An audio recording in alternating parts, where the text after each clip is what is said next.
Selon les Nations Unies, l'Inde est devenue le pays le plus peuplé du monde en 2023. Peux-tu deviner où se situent les États-Unis d'Amérique dans ce classement? À la 3e place. Et les États-Unis sont le 4e plus grand pays en termes de taille. Ils occupent environ 6% de la masse continentale de la Terre. Un espace suffisant pour les 335 millions de personnes qui y vivent. Pas vrai? Inutile qu'ils se concentrent dans une seule région. Enfin, nous allons voir ça. Von dem Tanzenden Roboter. La population des États-Unis est répartie de façon assez inégale. Traçons une ligne en plein milieu du pays. Elle va du Dakota du Nord au Texas. Après avoir entré les données de recensement et fait quelques calculs, des chiffres stupéfiants apparaissent. 80% de la population américaine vit à l'est de cette ligne imaginaire. Les 20% restants vivent à l'ouest. Cela représente un Américain sur 5. Nous parlons ici de grandes régions métropolitaines, telles que Los Angeles, San Diego et San Francisco. Tu ne me crois pas? Il suffit de regarder une carte satellite nocturne des États-Unis. La partie droite, la côte est brille de mille feux, tu vois? Mais pourquoi? Pourquoi y a-t-il un tel déséquilibre entre les populations? Pour faire simple, c'est de l'histoire géo. La côte Est est l'endroit où les États-Unis sont devenus indépendants en 1776. Il s'agit des 13 colonies d'origine. Assez rapidement, les colons ont commencé à se répandre vers l'ouest. Une étape importante a été l'achat de la Louisiane. Aujourd'hui, cette région correspond à ce que nous appelons le Midwest. Et elle s'aligne parfaitement sur le bassin versant du Mississippi. Cela signifie qu'il y a beaucoup de terres fertiles, idéales pour l'agriculture. Mais cela signifie-t-il automatiquement un pic de population? Les données démographiques des États-Unis révèlent qu'une majorité de SS citoyens vivent soit sur la côte Est, soit sur la côte Ouest. Cela laisse une grande étendue pratiquement vide au milieu du pays. On l'appelle la ceinture sous-peuplée des États-Unis. Cette zone s'étend de la frontière canadienne au nord jusqu'au Mexique au sud. La superficie totale de cette bande de terre est de 900 000 km². C'est 2 fois la taille de la Californie. Un territoire gigantesque. En fait, cette bande représente 12% des États-Unis contigus, soit les États-Unis sans l'Alaska et Hawaï. La ceinture traverse 7 États du nord au sud, mais sa population ne représente qu'1% du total des habitants des États-Unis. Cela ne veut pas dire que la région est complètement vide. Elle abrite un peu plus de 3 millions de personnes. C'est à peu près la population de la Jamaïque, mais il y aurait de la place pour beaucoup plus de résidents. Prenons l'exemple du Nigeria, Afrique de l'Ouest. Sa superficie totale est légèrement plus grande que celle de la zone dont nous parlons. Mais la population du Nigeria est énorme, 206 millions de personnes. Cela en fait le 7e pays le plus peuplé de la planète. Impressionnant, non? Mais pourquoi le Midwest des États-Unis n'est-il pas à la hauteur de son potentiel? Une dernière leçon d'histoire s'impose. J'ai déjà mentionné comment les États-Unis se sont étendus de la côte Est à la côte Ouest. Cela ne veut pas dire que l'Ouest était à la traîne. Prends par exemple les villes de San Francisco et de Los Angeles. Elles ont été constituées en 1850, soit seulement 13 ans après Chicago. L'année suivante, 1851, Portland, dans l'Oregon, a été intégré à son tour. Tu commences à comprendre. Et puis, en 1869, les États-Unis ont achevé la construction de leur premier chemin de fer transcontinental. En termes de transport, le pays était unifié. Il n'existe aucune raison historique pour justifier le fait que si peu de gens vivent dans le centre du pays. Maintenant, faisons un peu de géographie. Si tu regardes la carte physique des États-Unis, tu remarqueras que cette ceinture se trouve dans les grandes plaines. Comme son nom l'indique, la région est plate, ce qui devrait être idéal pour les grandes colonies. Mais en fait, ce n'est pas le cas. À l'est de cette région, il y a une énorme tache de couleur marron. Ce sont des montagnes, et pas n'importe quelle montagne. Il s'agit des Rocheuses. Cette chaîne est vieille d'environ 76 millions d'années. Plusieurs de ces sommets dépassent les 4200 mètres, et la majeure partie de la zone est constituée de parcs nationaux. Mais surtout, les Rocheuses jouent un rôle essentiel dans le climat de la région. As-tu déjà entendu parler de l'ombre pluviométrique ? Je vais t'expliquer. Les phénomènes météorologiques humides se forment au-dessus de l'océan Pacifique. Ils se déplacent ensuite vers l'est, où ils rencontrent les Rocheuses. L'air doit alors franchir les montagnes. C'est là qu'il se refroidit et se condense. Le résultat? Beaucoup de pluie et de neige pour les personnes qui vivent à l'ouest de la chaîne. Et seulement quelques gouttes à l'est. Lorsque l'air en provenance du Pacifique atteint enfin les grandes plaines, il ne contient plus beaucoup d'humidité. En fait, l'air commence à absorber l'humidité des terres environnantes. Cela nous donne un climat aride à l'est des Rocheuses. Et c'est exactement là que se trouve cette zone si peu peuplée. C'est l'une des régions les plus sèches du pays. Alors quand les colons sont arrivés au 19e siècle, ils se sont dit « Non, je vais continuer vers l'ouest ». En plus, il y avait la ruée vers l'or en Californie. Le climat de cette partie des plaines n'est pas idéal pour l'agriculture, et les immenses changements de température de l'air n'aident pas non plus. En une seule journée, elles peuvent passer de 20 degrés Celsius à moins 1 degré Celsius. Ces changements soudains sont nocifs pour la santé humaine. C'est comme si tu entrais dans une pièce climatisée par une journée d'été torride. Ce n'est pas une sensation agréable. Le sud de la Californie a un climat sec assez semblable. Pourtant, près de 40 millions de personnes y vivent. Cela fait de la Californie l'État américain le plus peuplé. Leur secret? Un vaste réseau de canaux d'irrigation et d'aqueducs, plus une part d'eau provenant du fleuve Colorado. Dans les grandes plaines, les étés sont très chauds, tandis que les hivers sont extrêmement froids. Les vents polaires sont à l'origine de ces conditions météorologiques extrêmes. Ils se déplacent le long de la crête des Rocheuses et descendent ensuite rapidement dans les plaines. Une journée d'hiver dans le Wyoming, par exemple, peut être agréablement douce le matin. Mais plus tard, dans l'après-midi, la température peut rapidement descendre en dessous de zéro. On ne sait jamais comment s'habiller. Qui voudrait venir s'installer ici? C'est ce que se disent 99% des Américains. Comme nous aimons nous sentir à l'aise, nous choisissons de vivre dans des zones climatiques tempérées. Les endroits qui sont soit trop froids, soit trop chauds, sont généralement peu peuplés. Il suffit de regarder le continent habité le plus sec. Tu as bien deviné. C'est l'Australie. Près de 70% du pays est aride ou semi-aride. C'est une façon subtile de dire que c'est un désert. Du coup, les Australiens sont regroupés dans les zones côtières. 90% d'entre eux vivent dans les grandes villes, Sydney, Melbourne et Perth. La seule exception est la capitale, Canberra. Ils l'ont construite à l'intérieur des terres, près d'une source d'eau. Mais l'intérieur de l'Australie est peu peuplé, tout comme les États-Unis. Il n'y a qu'une seule grande ville sur une superficie équivalente à 12 lacs Michigan, 700 000 km². Un grand coup de chapeau aux habitants d'Alice Springs. Ils vivent dans une véritable oasis. Et qu'en est-il des endroits au climat tempéré comme l'Europe? La population y est-elle uniformément répartie? Oui et non, selon les pays. En Allemagne, 77% des gens vivent dans des zones urbaines. Les grandes villes ne manquent pas. Berlin, Hambourg, Munich et Cologne comptent toutes plus d'1 million d'habitants. Mais regardons la France voisine. Combien de villes de plus d'1 million d'habitants peux-tu citer? Ok, Paris, sans aucun doute. Son aire métropolitaine compte plus de 12 millions d'habitants. Mais voici maintenant un fait stupéfiant. Les deux villes suivantes sur la liste, Lyon et Marseille, ont une population d'à peine 2 millions d'habitants. Tu remarques l'énorme déséquilibre? C'est le cas dans la plupart des grands pays européens. En Grèce, par exemple, 35% de la population vit dans la capitale, Athènes. Le centre des États-Unis, largement sous-peuplé, n'est donc pas un exemple unique. L'Amérique est le pays de tous les possibles. Mais les chances de bien vivre sont plus grandes dans les grandes villes.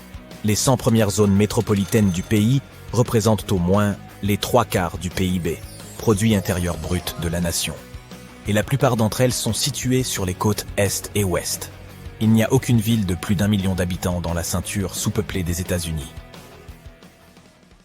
Pour certains, Dubaï est l'essence même du luxe. En 1966, le cheikh Rachid Ben Saïd Al Maktoum a entrepris de transformer un paisible village de pêcheurs en une mégapole étincelante parsemée de gratte-ciel. Tout cela a été rendu possible grâce aux revenus du pétrole. Année après année, investisseurs et expatriés ont afflué vers la ville.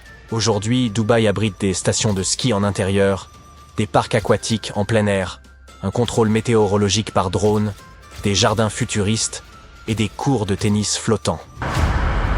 Mais tout est-il aussi idyllique qu'il y paraît? La ville repose sur des sables mouvants, dans un désert où les températures peuvent frôler les 50 degrés. Dubaï pourrait-elle être un désastre qui ne demande qu'à se produire?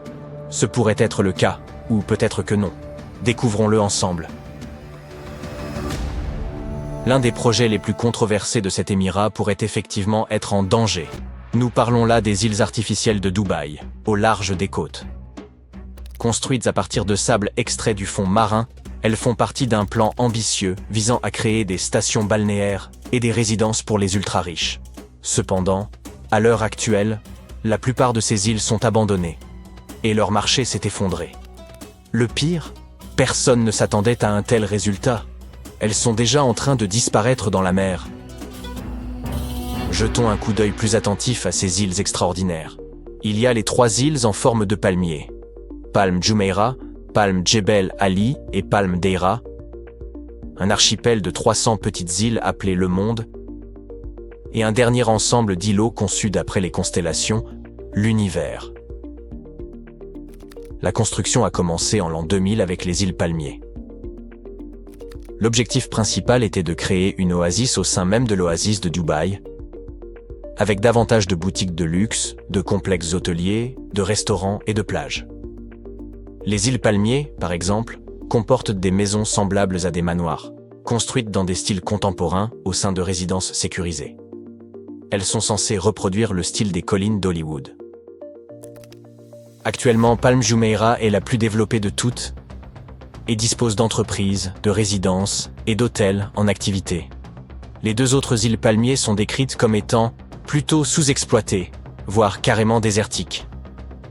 Quant à l'archipel de l'Univers, il n'a même pas encore débuté, mais il est d'ores et déjà censé être achevé d'ici 2028. L'archipel du Monde a rencontré une série de problèmes dès le début de son développement. Ces problèmes étaient principalement liés à l'utilisation de sable océanique pour construire les îles. L'érosion causée par l'eau et le vent a commencé à ronger les îles dès le premier jour. Mais ce n'est pas tout. La montée des niveaux océaniques menace désormais de les engloutir entièrement. De plus, les répercussions économiques de la crise de 2008 se font encore sentir. Analysons en détail pour mesurer l'ampleur de ce désastre immobilier. Palm Jumeirah, le seul ensemble d'îles considéré comme réussi jusqu'à présent, s'enfonce littéralement à un rythme de 5 mm par an. Il s'avère que le sable accumulé sur le fond marin n'est pas très efficace pour soutenir le poids des centaines de milliers de tonnes construites dessus. Les îles de Dubaï s'enfoncent, et le niveau de l'océan monte. C'est indéniable. Comment les ingénieurs à l'origine de ces projets grandioses n'ont-ils pas pu prévoir un tel résultat? Ce n'est clairement pas le cas. Les brise-lames entourant les îles atteignent seulement 2 mètres de hauteur, bien en dessous de ce qui est nécessaire pour une protection sérieuse. L'érosion hydrique emporte également entre 10 à 15 000 mètres cubes de sable par an. Un chiffre qui augmentera à mesure que le réchauffement climatique intensifiera les conditions météo et les marées océaniques. Il convient également de mentionner les problèmes écologiques provoqués par la construction de ces îles. Pour commencer, le processus a monopolisé une quantité excessive de ressources naturelles, entraînant une diminution de la biodiversité et l'extinction de certaines espèces. Ces îles sont extrêmement nuisibles à la faune et à la flore marine. Dubaï consomme énormément d'énergie et de ressources naturelles. En 2019, la consommation moyenne d'eau par personne était de 550 litres par jour, la plus élevée au monde. 98% de cette eau provient des usines de désalinisation qui utilisent une quantité considérable de combustibles fossiles. De plus, l'utilisation extensive de sable marin et de sédiments pour construire les îles a eu des conséquences catastrophiques pour l'écosystème local. Pendant la construction, les eaux sont devenues troubles à cause du limon, asphyxiant la vie marine autrefois prospère. Les bancs d'huîtres, par exemple, ont été recouverts de 5 cm de sédiments. Examinons de plus près l'un des projets phares de Dubaï, les îles du Monde, et découvrons les mystères qui s'y cachent. La construction de cet archipel a débuté au début des années 2000, entourée de rumeurs allant de l'achat par des célébrités à des projets hôteliers extravagants.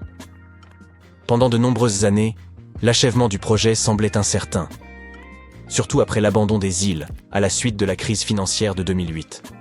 Ce qui aurait pu être l'un des projets les plus ambitieux des Émirats arabes unis a failli devenir une ville fantôme.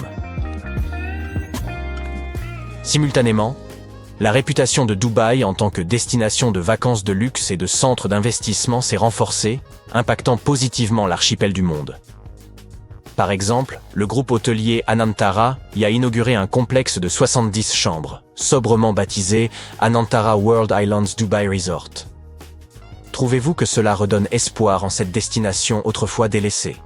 Alors, que sont exactement les îles du monde? Situées à environ 4 km au large de la côte de Dubaï, dans le golfe Persique, ces îles forment un archipel qui reproduit le monde en miniature. Chaque île porte le nom d'un pays, et l'ensemble a été créé par l'entreprise Nakheel Projects, basée à Dubaï, et connue pour ses projets ambitieux, tels que l'emblématique hôtel Saint-Régis. Les îles artificielles ont été construites en extrayant du sable du golfe et en le transportant vers le site prévu à cet effet. Plusieurs millions de tonnes de roches ont été utilisées pour les maintenir en place. Au total, on compte 300 îles, chacune mesurant entre 23 200 et 83 600 mètres carrés. À ce jour, plus de 14 milliards de dollars ont été investis dans la construction. Les développeurs ont dû surmonter de nombreux obstacles, y compris l'arrêt des travaux et des rumeurs selon lesquelles les îles du monde étaient en train de sombrer dans l'océan. Pendant de nombreuses années, le projet Heart of Europe a été le plus prometteur. Ce développement transformerait certaines des îles en une réplique du continent européen, en allant jusqu'à recréer des conditions météorologiques artificielles dans certaines zones, neige et pluie incluses. Le projet Heart of Europe comprend la construction de plusieurs hôtels de luxe, de résidences privées et même de villas flottantes. Chaque villa est conçue pour transporter les occupants vers différentes destinations européennes, telles que Venise, la Suède, Monaco ou l'Allemagne. Ce projet ambitieux est toujours en cours de développement, et le groupe cherche activement des investisseurs potentiels. Le projet le plus excitant des îles du monde pourrait bien être l'Anantara World Islands Dubai Resort. Situé dans la partie Amérique latine de l'archipel et offrant une vue imprenable sur la ville, ce complexe a ouvert ses portes en 2021. Les hébergements comprennent des suites, des villas sur la plage et des villas avec piscine. Actuellement, c'est le seul complexe ouvert sur l'ensemble de l'archipel, offrant ainsi une sensation de privilège et de confidentialité. Il est intéressant de noter que les opportunités de développement et d'achat restent relativement confidentielles. Une ancienne annonce sur le web offrait initialement l'ensemble des îlots, alors que les îles du monde n'étaient encore qu'un projet intrigant. Plus tard, il ne restait qu'une seule île individuelle à vendre. L'identité de celle-ci n'a pas été divulguée, mais l'annonce la décrivait comme une île non développée de 47 000 mètres carrés, mise en vente pour 16 millions de dollars. Cela peut sembler une somme exorbitante compte tenu des problèmes associés au projet des îles du monde, mais leur valeur pourrait facilement augmenter si le complexe d'Anantara tient ses promesses. Par ailleurs, si vous souhaitez acquérir une parcelle de ces îles mais ne trouvez rien à vendre, pensez aux opportunités d'achat privé au sein de Heart of Europe. Ce projet offre à ses investisseurs la possibilité d'acquérir une résidence de villégiature sur l'une de ces îles, y compris des demeures de luxe et des villas, ou même une île privée, des fois que vous en ayez les moyens. Je me demande, comment est-ce qu'on fait les courses par là-bas? Pour autant que je sache, les infrastructures y font défaut. Ont-ils même un service de livraison? Ou faut-il marcher jusqu'à l'hôtel de luxe le plus proche pour prendre le petit déjeuner? D'un autre côté, compte tenu du prix que vous paierez votre propriété, le coût du petit-déj ne devrait pas être votre principale préoccupation. Vous venez de terminer votre visite touristique d'Édimbourg, en Écosse. Ça a duré un peu moins d'1 heure et vous en voulez encore. Vous demandez à votre guide s'il y a autre chose à voir, et il commence à vous parler d'une mystérieuse ville souterraine. Vous l'interrogez sur le temps nécessaire pour vous y rendre, et vous êtes stupéfait par la réponse du guide, vous vous trouvez au-dessus. Elle est juste sous vos pieds, South Bridge, mais vous y étiez il y a quelques minutes et vous n'avez pas remarqué d'énormes flèches pointant vers le bas. C'est donc là que le mystère commence. Notre histoire débute au milieu du XVIIIe siècle, La capitale écossaise n'était pas aussi grande qu'elle l'est aujourd'hui, avec ses 5000 habitants. Seules 6000 personnes vivaient aux abords du château d'Édimbourg. Toutes étaient entassées à l'intérieur d'une enceinte médiévale. Et on dit que nos villes actuelles sont surpeuplées. Imaginez les conditions de vie à l'époque. Les murs étaient hauts, et il y avait donc peu de lumière naturelle. Certaines maisons avaient jusqu'à 14 étages. Des vaches se promenaient dans les ruelles étroites et sinueuses, et elles y laissaient leur déjection. La situation était telle que Daniel Defoe, le célèbre écrivain anglais, a noté: Je crois qu'aucune ville au monde n'a autant d'habitants pour aussi peu d'espace. Oui, nous parlons de l'auteur de Robinson Crusoe. Eh bien, quelque chose devait être fait, et la solution a été de construire 2 longs ponts au nord et au sud de la ville. Les noms qu'on leur a donnés ne débordaient pas spécialement de créativité: North Bridge et South Bridge. Le pont septentrional a été achevé en premier. Puis, en 1785, la construction du 2e pont a débuté. Il devait relier la principale rue piétonne qui se trouvait au nord aux bâtiments universitaires du sud d'Édimbourg. Mais ne voyez pas cette construction comme l'un de nos ponts modernes jetés en travers d'un cours d'eau. Il s'agissait d'un viaduc, un type de pont qui relie 2 collines en franchissant une vallée. Le mot viaduc nous vient du latin, les Romains étant pionniers dans la construction de pareilles structures. Rome, la capitale de l'Empire, avait d'ailleurs été construite sur 7 collines. Et juste pour faire comme elle, Édimbourg s'étendait également sur 7 reliefs. Seuls 2 sont encore visibles aujourd'hui car la ville n'a cessé de s'agrandir. La construction de South Bridge, au XVIIIe siècle, a été un véritable tour de force d'ingénierie. Il n'a fallu que 3 ans à ses constructeurs pour l'achever, entre 1785 et 1788. 19 arches de pierre enjambaient un gouffre pouvant atteindre jusqu'à 10 mètres de profondeur. Et sa longueur? Plus de 300 mètres. Impressionnant, même selon nos critères actuels. Mais qu'a à voir ce viaduc vieux de 2 siècles et demi avec une ville souterraine? Eh bien, c'est lui la ville. Car voyez-vous, South Bridge a été conçu pour être creux. Lorsque vous arpentez cette rue aujourd'hui, il y a en réalité une énorme cavité, faite par l'homme, sous vos pieds. Un nom populaire pour cet enchaînement de chambres souterraines est The Edinburgh Vaults. Mais quelle était la fonction de cet espace? Et y a-t-il encore quelque chose ou quelqu'un là maintenant?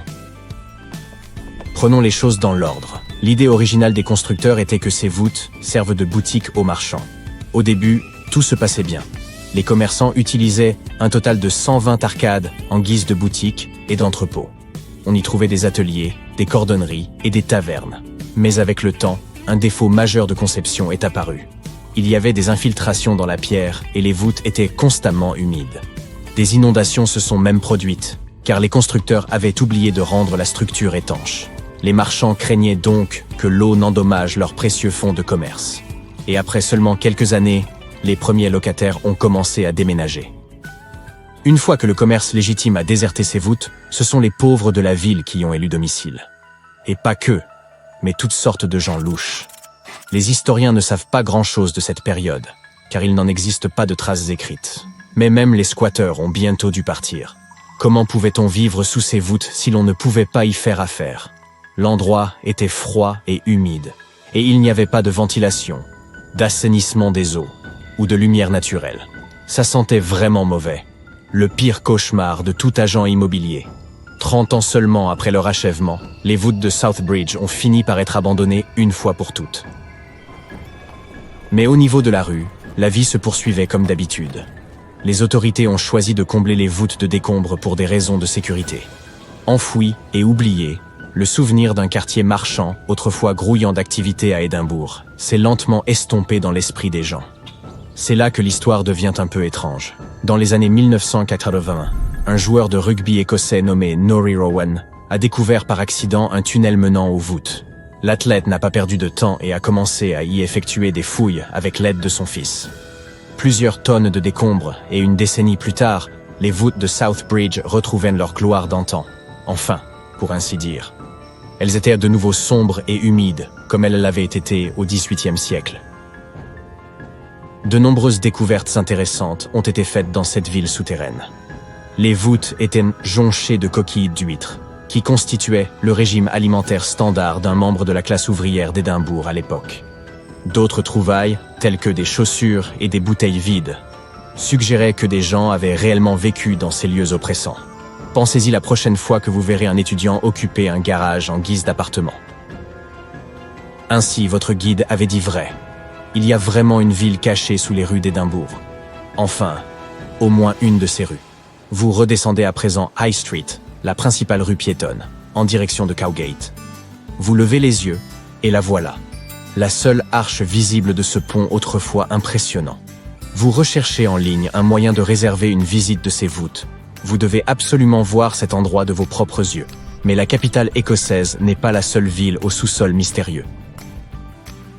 La région historique de Cappadoce, en Turquie centrale, ne cache pas moins de 36 villes sous sa surface.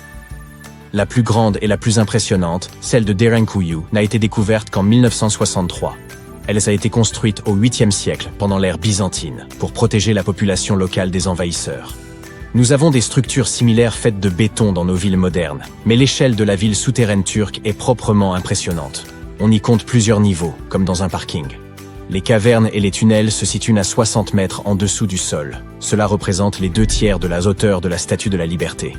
La ville pouvait accueillir 2 milliers de personnes à tout moment, en plus du bétail et des vivres.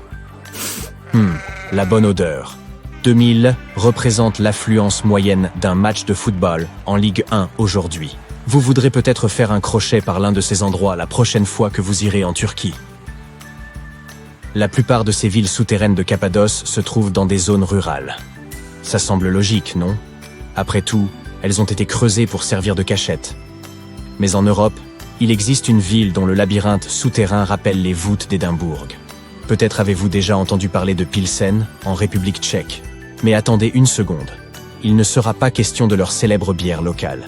C'est l'histoire d'une ville médiévale qui a survécu sous les rues de Pilsen. Ces puits, ces caves et ces tunnels s'étendent sur plus de 20 km. Les artisans et commerçants utilisaient les souterrains historiques de Pilsen comme entrepôts. Pour l'eau, la nourriture, la glace. Tout ce que vous pouvez imaginer. Ces canalisations sont assez impressionnantes. Les historiens estiment qu'il y aurait 360 puits en dessous du centre historique de Pilsen. En période de conflit, ces passages servirent de refuge à la population locale. Ils ne souffraient certainement pas de la soif là-bas. Aujourd'hui, ce sont principalement les touristes qui visitent ces mystérieuses villes souterraines. Mais au Canada, il y en a une où les gens vivent et travaillent. Il s'agit du réseau de Montréal.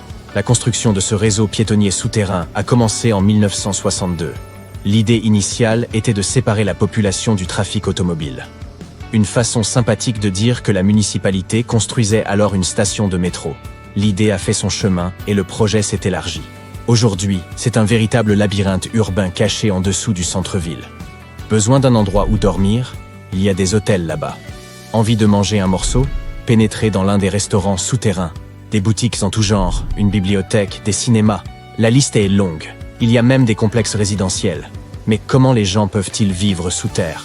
Facile. Bien que la ville elle-même se trouve en dessous, les points d'accès sont au niveau de la surface. Vous pouvez ainsi entrer dans ce réseau de tunnels, long de plus de 30 km, par plus de 120 endroits. C'est une autre forme d'antipode.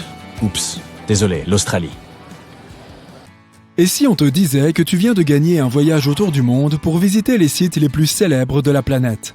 C'est sympa, non? Sauf qu'il y a un hic. Il se peut que tu les visites pour la dernière fois de ta vie. En effet, ceux-ci sont menacés de disparaître au cours de notre existence. Ah, Paris, la ville lumière, tout ça. Pour nous, il semble difficile d'imaginer la ville sans son monument le plus emblématique, la Tour Eiffel. Mais elle n'a pas toujours été là, bien sûr. Gustave Eiffel, l'architecte de la tour du même nom, fut chargé de la présenter lors de l'exposition universelle de 1889. Mais celle que l'on surnomme la Dame de Fer n'était censée rester debout que pendant 20 ans. Après cela, elle aurait dû être désassemblée, sauf que, ce plan n'a jamais trouvé preneur. Si la tour n'a pas été démontée, c'est parce qu'une antenne a été érigée à son sommet et qu'elle sert d'émetteur radio. Mais il y a un problème.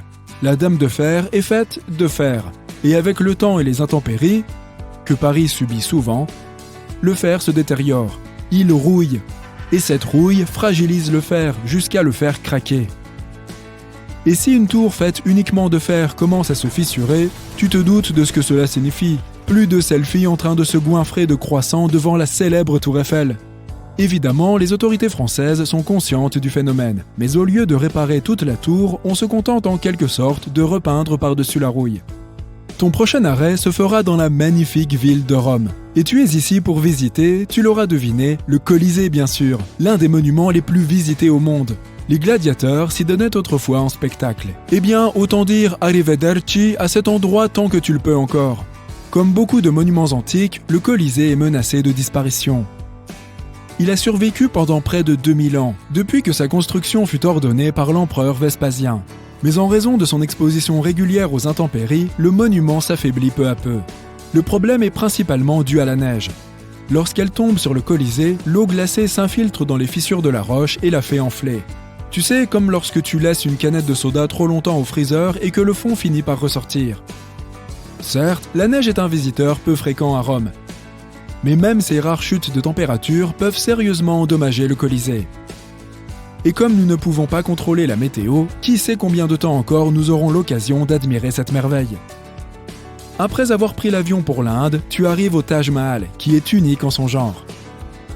Il est encore plus envoûtant dans la réalité que sur les photos et le Taj est l'une des 7 merveilles du monde moderne. Mais pourquoi risque-t-il de disparaître ? Le monument fut achevé en 1643, façonné à l'aide d'un marbre blanc immaculé en guise de cadeau de l'empereur Shah Jahan à sa femme défunte. Mais si nos chemises blanches se salissent rien qu'en sortant de la maison, imagine un monument livré aux 4 vents et qui existe depuis plus de 4 siècles. Le Taj Mahal se situe dans la ville d'Agra, juste à côté de la rivière Yamuna. Au fil des ans, la région est devenue très polluée. Et toute cette pollution contribue à détruire lentement le Taj. La Cour suprême de l'Inde s'est saisie de cette affaire il y a déjà plusieurs années et affirme que le monument prend une teinte brun verdâtre. Les plus hautes autorités ont donc décidé que si le gouvernement local ne restaurait pas complètement le Taj Mahal, elles ordonneraient sa fermeture. Ou pire, elles le détruiront. Pour le bien de l'humanité, on ne peut qu'espérer qu'ils décideront plutôt de le restaurer. Autrement, il ne nous restera plus que 6 merveilles. Ah, enfin, tu es parvenu en Amérique du Sud. Plus précisément, tu te trouves maintenant dans le territoire montagneux du Pérou. Si tu n'es pas habitué à de telles altitudes, tu risques d'avoir un peu le vertige. Mais cela en vaut la peine, ne serait-ce que pour admirer les fascinantes ruines Incas du Machu Picchu. La ville se situe à plus de 2000 mètres au-dessus du niveau de la mer et personne ne sait comment les Incas ont pu bâtir un complexe aussi sophistiqué. C'est pourquoi le site attire environ 440 000 visiteurs chaque année. Mais comme les réglementations ne sont pas si strictes, le site se détériore aussi lentement. Le Machu Picchu est peut-être victime de ce que l'on appelle le surtourisme. On veut dire par là que si tu regardes n'importe quelle photo du complexe lors d'un jour ordinaire, il est généralement bondé. Et même s'il s'agit d'une ville faite de pierre et que celles-ci sont assez résistantes, elles souffrent immanquablement de l'érosion, qu'elle soit causée par l'homme ou par les intempéries. Oh là là, voilà qui ne promet rien de bon. Il se trouve un autre monument de pierre que tu dois visiter sur ta liste. Peux-tu deviner de quel monument il s'agit ? Eh oui, c'est Stonehenge.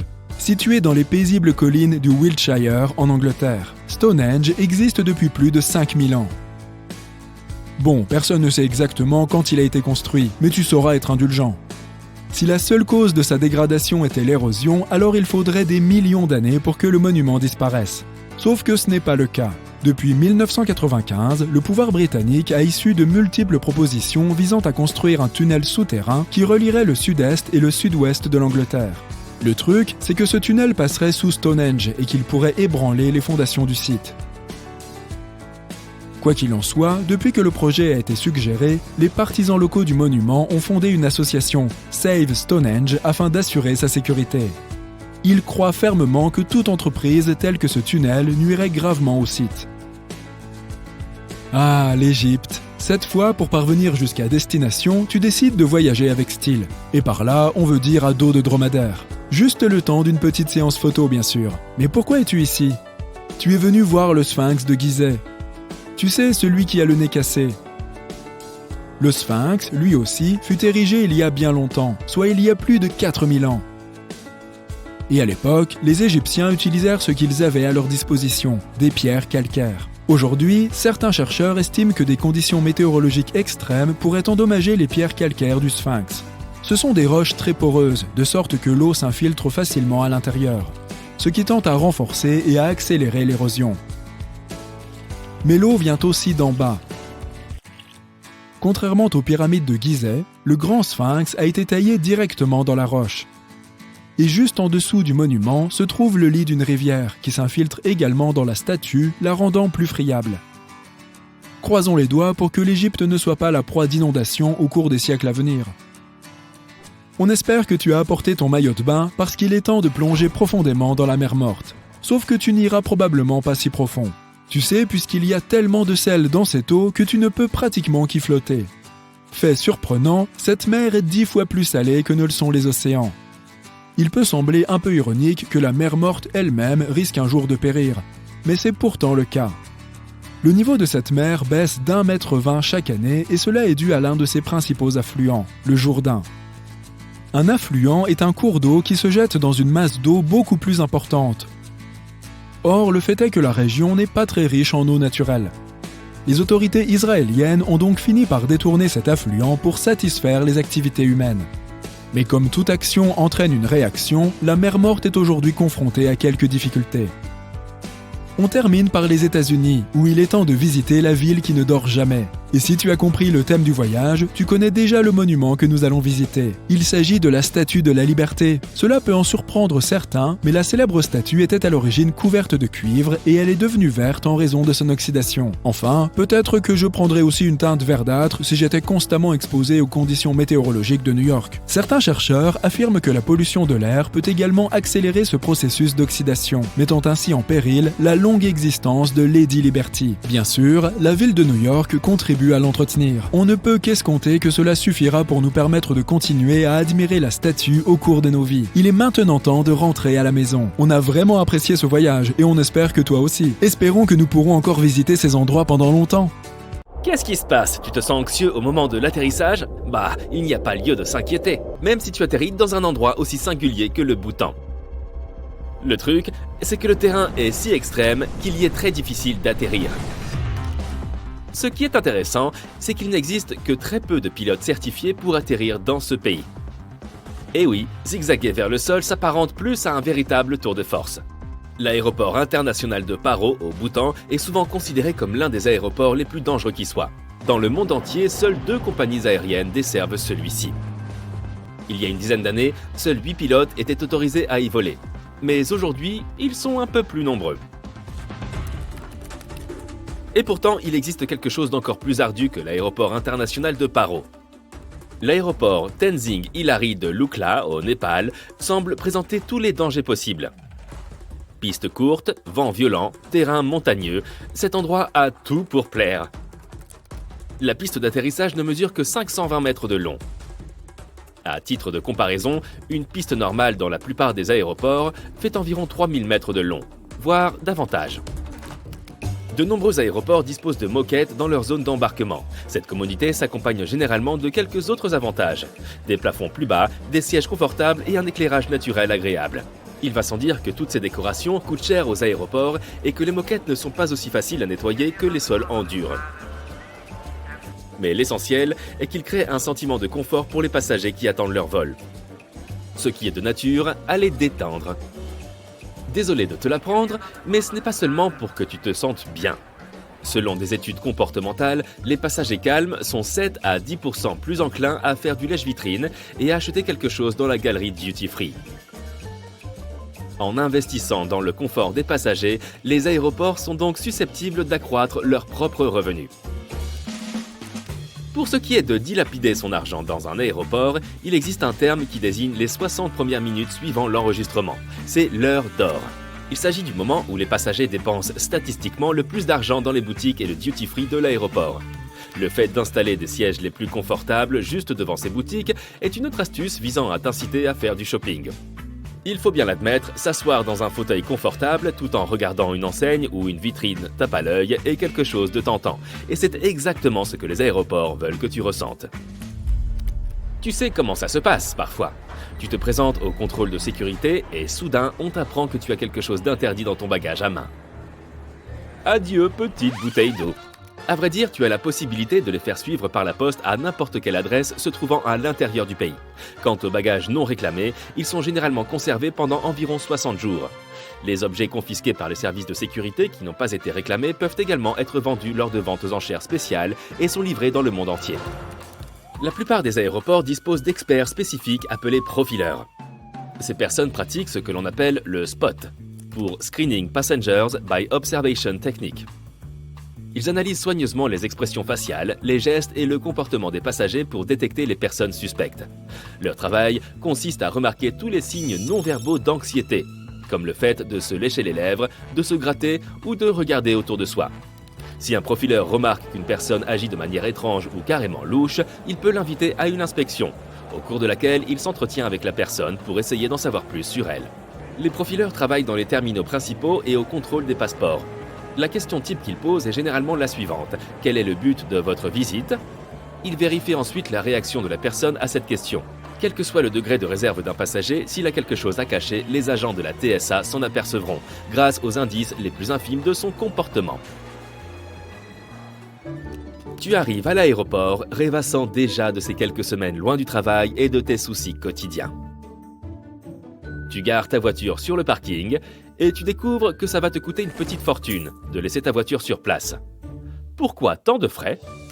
Les parcs de stationnement des aéroports sont des entreprises comme les autres.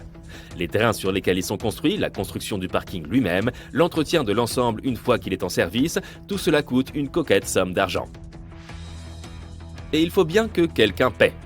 En outre, le fait de stationner à proximité immédiate d'un aéroport est tout simplement pratique, ce qui augmente le coût de l'offre vis-à-vis de la demande. Si tu n'es pas prêt à mettre la main à la poche pour ce confort supplémentaire, mieux vaut prendre un taxi ou demander à un ami de te déposer.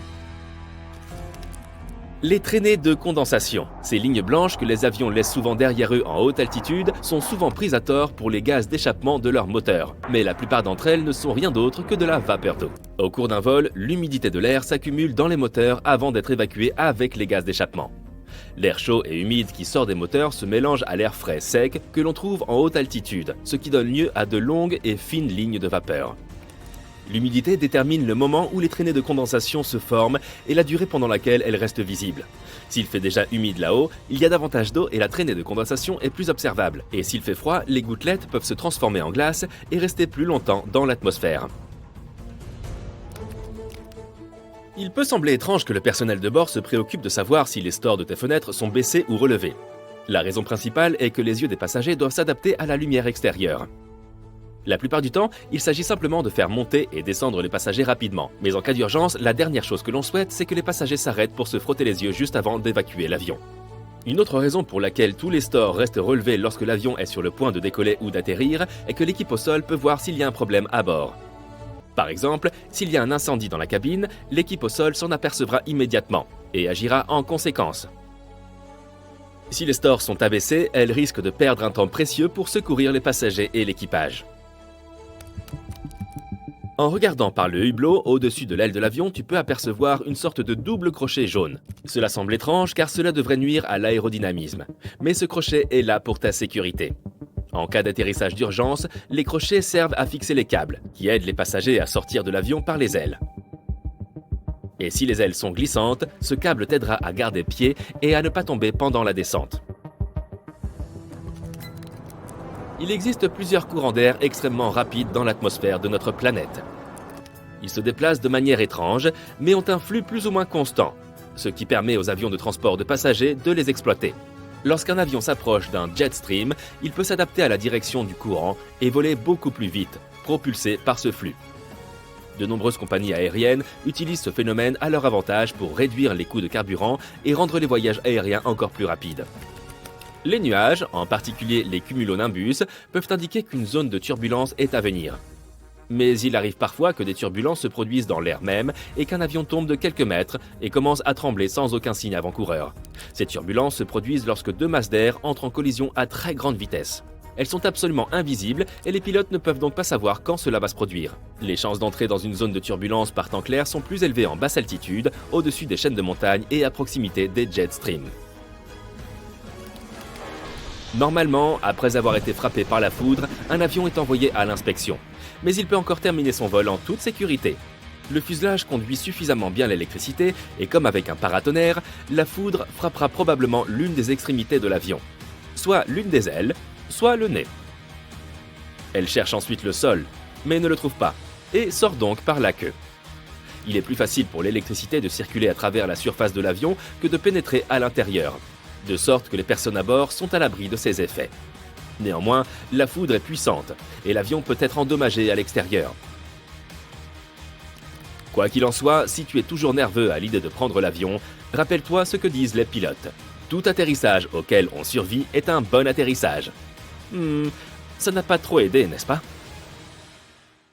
Cet été, tu te décides enfin à faire ce tour du monde exceptionnel que tu ne feras peut-être qu'une fois dans ta vie. La première étape de cette aventure passionnante commence en Europe. Tu entreprends un voyage en Italie, le pays des pâtes, des pizzas et des glaces merveilleuses. Ah, la voilà, la tour penchée de Pise, célèbre dans le monde entier. Tu achètes ton billet et tu entres dans le monument. Tu es sur le point de gravir 251 marches glissantes, alors fais bien attention et n'oublie pas de respirer.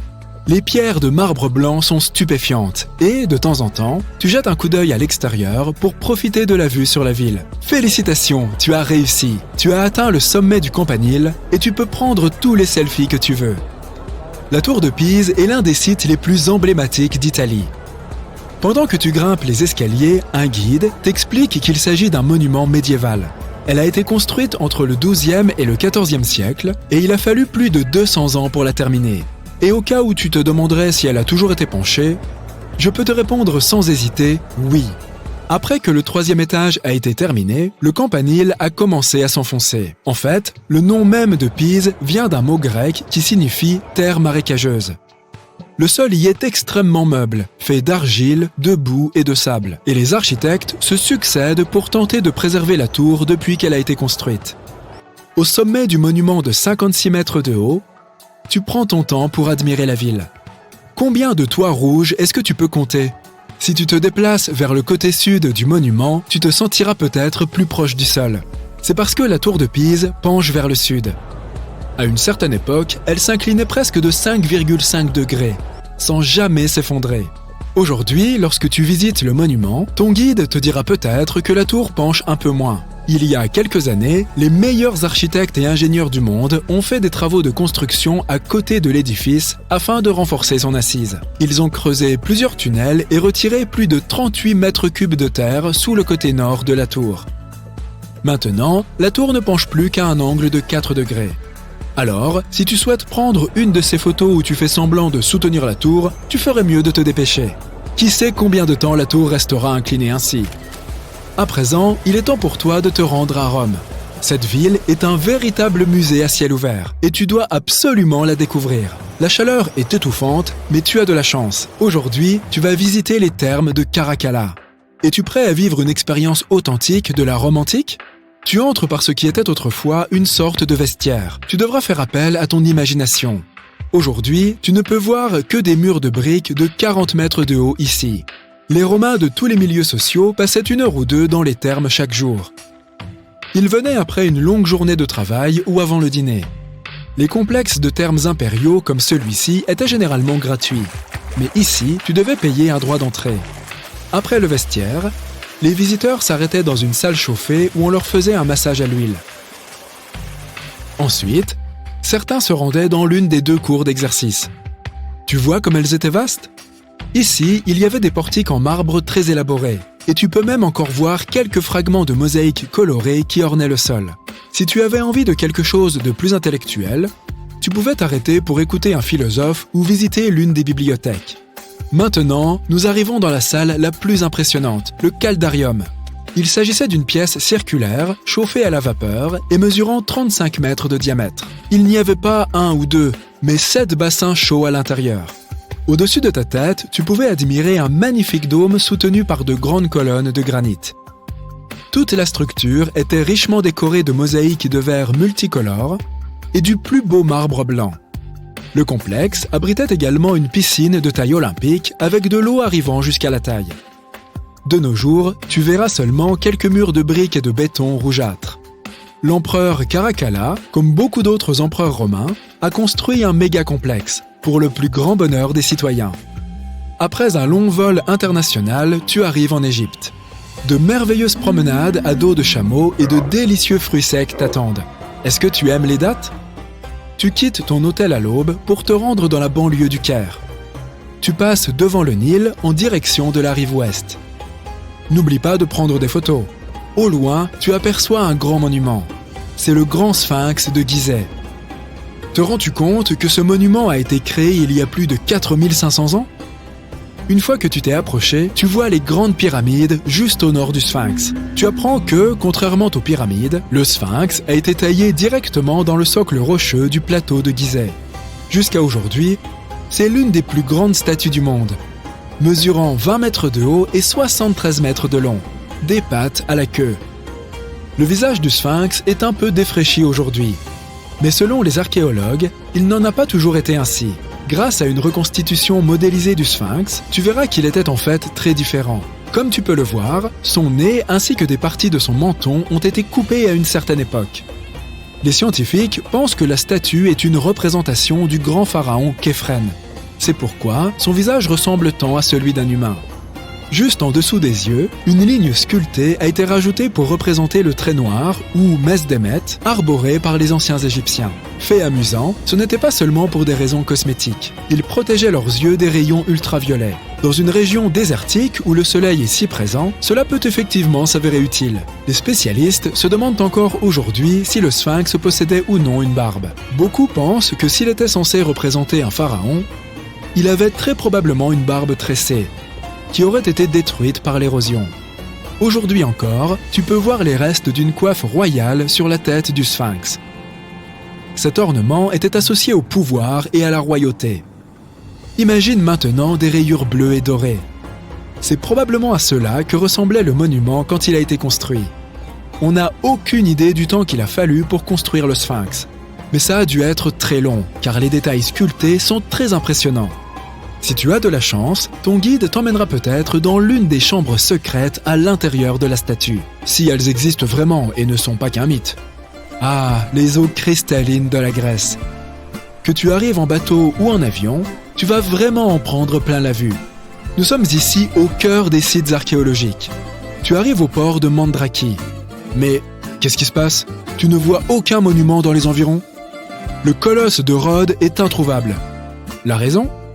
C'est qu'il a été détruit il y a très très longtemps. Avant de s'écrouler lors d'un puissant tremblement de terre, la grande statue était considérée comme l'une des 7 merveilles du monde antique. Si tu voyais le colosse, tu le confondrais probablement avec la statue de la Liberté. En fait, ce n'est pas une coïncidence. Apparemment, il y a un lien entre l'ancienne statue de Rhodes et la statue américaine. Elles ont toutes deux été construites comme symbole de la liberté, et la statue de la liberté est souvent surnommée le colosse des temps modernes. Le colosse de Rhodes mesurait 30 mètres de haut, mais maintenant, tout ce que tu peux voir, c'est une jetée de béton avec un énorme vide au milieu. Maintenant, imagine une statue de bronze posée d'un côté et de l'autre d'un grand pont. Le colosse a été construit au IIIe siècle avant Jésus-Christ, et 900 chameaux ont participé à sa construction. La statue a existé pendant environ 54 ans avant d'être détruite par un puissant tremblement de terre. Celui-ci a frappé la ville si fort qu'il ne restait de la statue qu'un gigantesque pied. Malgré cela, les gens ont continué à visiter le monument. Tu es prêt à rentrer chez toi? Merci de m'avoir accompagné le temps de ce voyage. Et n'oublie pas de me dire quel a été ton site préféré. À la prochaine! Nous sommes en 2010, dans les eaux japonaises de l'océan Pacifique, à environ 1200 km au sud de Tokyo et très près de l'île d'Iwo Jima. Le ciel est clair, il n'y a presque pas de vagues. Un lourd grondement sourd vient de quelque part au fond de la mer. Il fait fuir toutes les mouettes. Puis, tout devient silencieux. Trop silencieux. On dirait que même les petites vagues n'osent pas faire de bruit. Soudain, une petite bulle monte à la surface de l'eau. Puis, des milliers de bulles d'air commencent à monter les unes après les autres. L'eau commence à bouillir et à se réchauffer. Sa température est si élevée que tu pourrais y faire cuire un œuf ou des pâtes. La zone d'ébullition atteint la taille d'un stade. Une énorme quantité de vapeur est libérée dans l'air. Tu peux voir le contour d'un énorme objet à travers l'eau bouillante. Puis, tout s'arrête. L'eau se refroidit, la quantité de bulles diminue et la surface de l'océan redevient calme. Cette année-là, un volcan sous-marin est entré en éruption à cet endroit précis. Heureusement, cela n'a pas entraîné de conséquences graves. En août 2021, l'éruption s'est répétée. Mais cette fois, tout ne s'est pas limité à de l'eau bouillonnante. Les gardes-côtes japonais ont signalé une forte activité volcanique dans la région. De la vapeur et des gaz chauds sont sortis de l'eau et se sont élevés dans les airs jusqu'à une hauteur de 16 km, soit environ 2 fois la hauteur du mont Everest. L'énorme volcan réveillé a commencé à remonter lentement à la surface. Si tu faisais un tour en hélicoptère au-dessus de cet endroit, tu verrais de plus en plus de terre sortir de l'eau. Ce n'est pas seulement un volcan, c'est une île entière en forme de fer à cheval. Et ce n'est que le début. Les sismologues affirment que cette île est la pointe d'un énorme volcan. Il remplit le ciel de fumée et de cendres. La température de l'air augmente. Les scientifiques continuent de surveiller la situation. Ils pensent que le volcan pourrait sortir de l'eau complètement. Personne ne sait quelles conséquences cela pourrait avoir. Ce n'est pas la première île qui apparaît dans les eaux japonaises. Des volcans sous-marins sont entrés en éruption plusieurs fois au cours du siècle dernier. L'un des cas les plus surprenants s'est produit en 2013. Cette année-là, un petit morceau de terre s'est formé à côté de l'île déjà existante.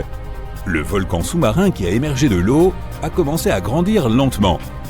À un moment donné, il s'est relié à l'île.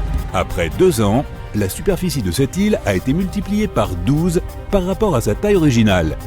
De la fumée s'échappe en permanence de cet endroit et sa surface est couverte de coulées de lave rougeoyantes. Le volcan est instable et ne va pas se calmer de sitôt. De tels phénomènes ne se produisent pas seulement au large des côtes du Japon. Dans les années 60, un volcan s'est réveillé sur la côte sud de l'Islande. Pendant 3 années entières, il est remonté à la surface et avait formé une île en 1967. Ils l'ont baptisée Surtsey. Mais contrairement aux îles japonaises, les éruptions volcaniques ont pris fin. Aujourd'hui, l'île est l'un des endroits les plus inaccessibles de la planète. Seuls quelques scientifiques dans le monde ont la permission de se rendre à cet endroit. Ils veulent apprendre comment la vie végétale et animale de l'île se forme sans intervention humaine. C'est un événement unique et voici pourquoi. Les volcans sous-marins ont un comportement différent des volcans terrestres. Ils n'explosent pas et ne projettent pas de coulées de lave vers le haut. L'énorme quantité d'eau qui se trouve au-dessus d'eux crée une pression élevée. Dès que le magma sort, l'eau le fait immédiatement descendre au fond de la mer. Les éruptions sous-marines ne provoquent normalement aucun changement à la surface de l'océan. Ainsi, des millions de litres de lave coulent au fond, se refroidissent et se solidifient autour du volcan. Cette lave forme une épaisse couche de roches terrestres. Pour faire apparaître une île à la surface, un volcan sous-marin a besoin de beaucoup de magma. L'éruption suivante crée une autre couche épaisse. Des millions d'années passent et les coulées de lave successives forment des montagnes. Les éruptions répétées augmentent la hauteur des fonds marins. Couche après couche, la lave refroidie s'élève de plus en plus haut. Et puis un jour, elle apparaît à la surface sous la forme d'une île. Souvent, les volcans sous-marins n'atteignent pas la surface et s'endorment pour toujours. De tels volcans sont appelés monts sous-marins. L'activité tectonique affecte aussi la formation des îles. Le volcan a une source de magma qui provient du manteau de la planète. La plaque tectonique est en mouvement et un volcan est placé au-dessus d'elle. La plaque peut donc éloigner le volcan de la source de magma. Lorsqu'un volcan se soulève, il peut simplement s'écarter et ne plus entrer en éruption. De l'extérieur, ressemble à une véritable apocalypse. La lave se répand dans différentes directions, la fumée et les cendres emplissent le ciel. En réalité, les volcans ne sont pas synonymes de destruction, mais de création d'une nouvelle vie. La lave ne désigne que du minerai en fusion, mais la lave naturelle qui s'écoule des volcans est appelée magma. Lorsqu'il apparaît à la surface du sol, divers gaz et acides s'en évaporent instantanément, et le magma se transforme en lave. Mais sous terre, c'est du magma.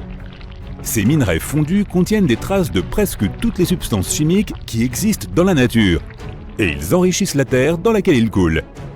Les cendres sont également remplies de nombreux éléments différents. La lave durcit, les cendres se déposent et cela crée des conditions favorables à l'apparition d'un riche écosystème. Il peut toutefois mettre des millions d'années à se développer. Les bactéries les plus simples apparaissent. Elles se nourrissent d'éléments chimiques provenant du volcan. Or, lorsqu'il y a des conditions favorables pour les bactéries, cela conduit à des conditions favorables pour des formes de vie plus complexes. Les oiseaux qui passent par là aident aussi à développer le nouvel écosystème. Ils construisent des nids sur l'île, apportent des graines d'arbres et des spores de plantes, des continents et d'autres îles. Tout cela enrichit la vie sur le volcan. Les volcans sont des endroits isolés. Donc des espèces uniques d'animaux, d'insectes et de bactéries peuvent n'apparaître que là et n'être trouvées nulle part ailleurs sur la planète. Cependant, si le volcan se réveille, il peut aussi détruire l'écosystème. L'île entière peut être recouverte de cendres et perdre toute sa végétation. Mais ensuite, sur le sol brûlé, la vie peut réapparaître. Des centaines d'îles dans le monde sont apparues à cause des éruptions de volcans sous-marins. Hawaï, l'Indonésie et l'Islande en ont sur leur territoire. Imagine que des gens se soient installés sur une île volcanique et y aient construit une ville. Et qu'un jour, le volcan se réveille. C'est arrivé une fois à 300 km au sud de Tokyo. Les gens avaient construit une jolie ville dans le cratère d'un volcan actif sur l'île d'Aogashima. En mai 1785, la catastrophe a commencé. C'était une journée ensoleillée et personne ne pouvait imaginer la tragédie qui se préparait. À un moment donné, des milliers d'oiseaux ont pris leur envol et se sont éloignés de l'île. Puis, le sol a commencé à trembler. Un son lourd et grave est sorti des profondeurs de la ville. Des torrents de fumée sont sortis du cratère d'un volcan verdoyant. Le volcan projetait de la terre, des grosses pierres et divers débris dans le ciel. La catastrophe a duré plusieurs semaines. Plus de 200 ans se sont écoulés depuis et le volcan ne s'est jamais réveillé à nouveau. La ville a été reconstruite après la catastrophe. Aujourd'hui, cet endroit est tellement génial que les gens ne veulent pas le quitter malgré le risque d'une nouvelle éruption. De plus en plus de gens viennent vivre sur l'île. Elle abrite de nombreuses sources thermales et les eaux autour de l'île sont riches en poissons. Mais le volcan peut se réveiller à tout moment. Heureusement, les services météorologiques et sismologiques surveillent la situation. Un lac peut aussi se former à l'intérieur du volcan, mais il ne vaut mieux pas s'y baigner. En Indonésie, sur l'île de Java, il y a un volcan avec un cratère à l'intérieur rempli d'eau turquoise. Le magma à l'intérieur du volcan est composé de nombreux métaux fondus et de composés chimiques. Et le lac est plein de ces substances. Le volcan émet des gaz de dioxyde de soufre qui se combinent avec le lac métallique. Cela donne à l'eau sa forte acidité et sa couleur turquoise. La vapeur qui s'échappe du lac est acide. Lorsqu'elle se combine avec l'air, elle s'enflamme et le phénomène est visible la nuit. Les accumulations de soufre s'enflamment et illuminent tout ce qui se trouve autour. Souhaitez-vous qu'un styliste professionnel plie vos bagages, qu'un chef privé prépare des repas spécialement pour vous et qu'un avion entier soit affrété pour transporter le téléviseur qui ne tenait pas dans votre jet privé? Telle est la réalité quotidienne des voyages pour les 0,1% des Américains les plus riches, ceux qui gagnent environ 3 millions de dollars par an. Comparez cela au salaire d'un travailleur américain moyen, qui est d'environ 60 000 dollars à l'année. Par ailleurs, les 1% des plus riches ont en moyenne gagné 800 000 dollars au cours de la même période. Si vous aspirez à voyager comme les gens les moins fauchés du monde, n'imaginez même pas vous prélasser 2 semaines dans un hôtel de luxe avec du shampoing en or. La dernière tendance des voyages haut de gamme est le surf and turf, où les millionnaires passent une semaine à bord un yacht élégant après avoir séjourné dans un hôtel de luxe, ou inversement. Les ventes de bateaux ont explosé ces dernières années, et les riches adorent affréter des voiliers pour des sommes allant de 25 000 dollars la semaine à 90 000. C'est un excellent moyen de se distinguer du commun des mortels, et tout est planifié à l'avance par leurs agents de voyage. Ils n'ont donc à s'occuper de rien. Les ultra-riches plébiscitent également les îles privées ou privatisent des hôtels entiers. Ainsi, une villa sur une île privée au large des côtes cannoises coûte environ 290 000 dollars par semaine. C'est une somme raisonnable à débourser pour l'absence de voisins ou de circulation. Et si l'agitation vous manque à un moment donné, vous pouvez toujours grimper dans un hors-bord et danser toute la nuit dans l'un des luxueux clubs de plage des alentours. En 2023, la Grèce est devenue la destination phare des voyageurs appartenant aux 1% des plus riches. L'île de Paros semble être devenue l'une des grandes favorites. La Sicile a perdu de son charme aux yeux des millionnaires, étant désormais trop visitée par les fans de The White Lotus. Et il n'y a pas que le San Domenico Palace, géré par Four Seasons, où la série a été tournée, mais c'est toute l'île qui est concernée. Pour les sports d'hiver, il y a toujours Aspen pour les Américains, ainsi que les stations de ski des Alpes. Ces destinations offrent des hôtels exclusifs, des restaurants étoilés au Michelin, des boutiques haut de gamme et des chalets qui semblent bien plus luxueux que la maison familiale moyenne. Si la neige naturelle vient à manquer, un système de canons à neige vient régler ce problème. Certains des meilleurs hôtels offrent même un accès direct aux remontées mécaniques, menant aux principales pistes de ski. Pour ceux qui sont blasés des stations européennes, Les Seychelles offrent une alternative attrayante. Vous pourrez y louer une villa pour environ 11 000 $ la nuit sur une île privative. George et Amal Clooney apprécient particulièrement ces lieux. Mais ceux qui recherchent des destinations encore plus exclusives opteront pour l'Antarctique, accessible en jet privé depuis le Cap. Ce périple qui dure moins de 24 heures coûte la bagatelle de 195 000 $. Richard Branson préfère passer ses vacances sur l'île privée de Necker. Située dans les îles Vierges britanniques, cette île offre une faune magnifique à découvrir. Les clients peuvent louer l'île tout entière pour 80 000 $ par nuit. Car, bien qu'il y ait de la place pour 34 personnes, la plupart des milliardaires ne sont pas enclins à partager leur espace. Les plus fortunés du monde apprécient les événements où ils peuvent rencontrer leurs pairs. Des rendez-vous comme le Forum économique mondial de Davos, où un steak coûte 150 $ et un verre 40, sont particulièrement prisés. Il y a également les courses de chevaux, les salons nautiques de Miami ou de Singapour, ainsi que le Dubai International Boat Show. Pour les amateurs de cinéma et celles qui aiment exhiber leurs robes somptueuses, des festivals comme celui de Sundance dans l'Utah, le Festival de Cannes ou la Mostra de Venise sont d'excellentes options.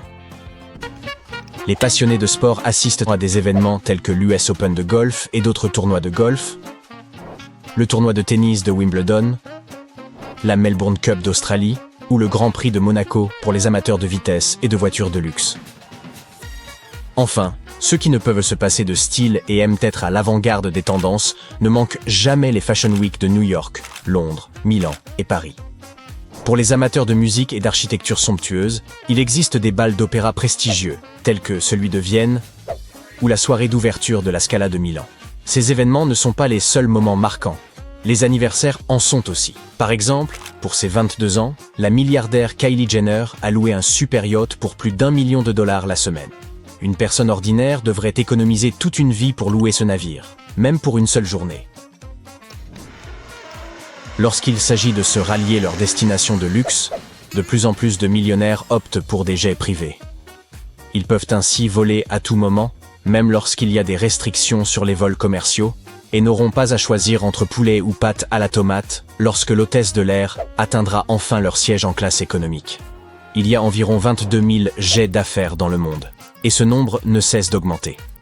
La plupart de ces avions se trouvent aux États-Unis, le Brésil étant en deuxième position. En Europe, c'est l'Allemagne qui arrive en tête, mais ne se classe que 5e au niveau mondial. Si, pour une raison quelconque, ces voyageurs ne se rendent pas à leur destination en jet privé et décident de partager la première classe avec d'autres passagers, ils expédient généralement leurs bagages séparément. Les bagages des riches sont récupérés à leur domicile et les attendent dans leur suite luxueuse ou leur yacht à l'arrivée. Pour un service de livraison en une journée, il leur en coûtera quelques centaines de dollars par bagage. Et bien entendu, ils ne se préoccupent pas eux-mêmes de faire leurs bagages. Il est bien plus pratique d'embaucher quelqu'un pour quelques milliers de dollars afin de s'occuper de cette tâche fastidieuse. Un styliste professionnel sélectionne tous les vêtements pour des photos parfaites, les roule, les place dans des sacs et établit des listes de ce qui s'y trouve et des assortiments possibles. Les vêtements ne sont évidemment pas inclus dans la rémunération du styliste, ajoutant ainsi plusieurs milliers de dollars au coût total des vacances. Bien que les voyageurs les plus riches puissent louer n'importe quel véhicule pendant leur déplacement, nombreux sont ceux qui préfèrent voyager avec leur propre voiture de luxe. Pour cette raison, ils choisissent d'expédier leur véhicule vers leur destination à l'avance. Acheminer une Porsche de Dubaï à Londres par Fly Emirates coûte environ 36 000 $, une somme suffisante pour acheter une voiture familiale flambant neuve. Mais ce type de véhicule est très peu prisé des milliardaires.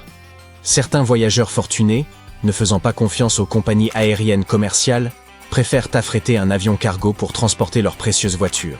Parfois, ils expédient une véritable armada d'automobiles, de motos et d'autres jouets coûteux. Dans le pays de destination, des camions couverts transportent ces trésors jusqu'à l'adresse du client ou au garage de leur choix. Les propriétaires n'apprécient guère que des livreurs inconnus ajoutent des kilomètres à leurs véhicules rutilants. Ce service de livraison peut ainsi coûter plusieurs millions de dollars. Certaines voitures ont une valeur sentimentale pour leurs propriétaires et valent bien moins que le coût de leur luxueuse livraison. Un homme particulièrement riche a même affrété un avion cargo pour transporter son téléviseur Samsung, qui ne passait pas la porte de son jet privé. Ah, ces problèmes de riches. Les ultra-riches peuvent se permettre de manger dans n'importe quel restaurant du monde, mais cela leur semble trop banal. Ils préfèrent donc emmener leur cuisinier personnel en vacances.